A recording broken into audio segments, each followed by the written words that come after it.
Mike Shoreman has made history. The Canadian paddleboarder is now the first athlete with disabilities to cross Lake Ontario and the first person in history to cross all 5 Great Lakes in one summer. Canadian young people are watching this and they're seeing Canadians show up and they're seeing that people care. Shoreman landed at Toronto's HTO Park, marking the significant conclusion to his summer journey, all in support of youth mental health. This final 52-kilometer crossing took about 21 hours to complete after leaving from Youngstown, New York on Friday. A lot of this was a mental health journey for me, and I think in a mental health journey, a lot of people feel alone, and I don't feel alone today, and I'm really grateful, and thank you.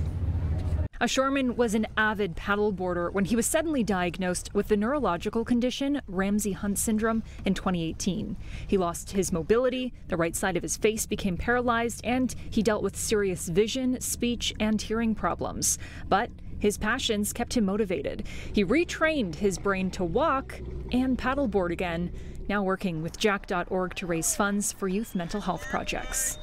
I myself had a mental health breakdown a few years ago, and I feel it's a responsibility to give back. I hope that it helps save young Canadian lives and helps young Canadians feel not so hopeless and not so alone like I felt a few years ago.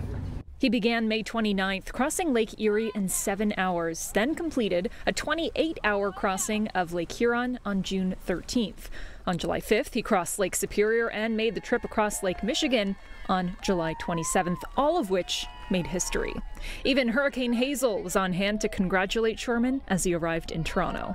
He sets an example for young people to show that if you're determined and committed, you can do it.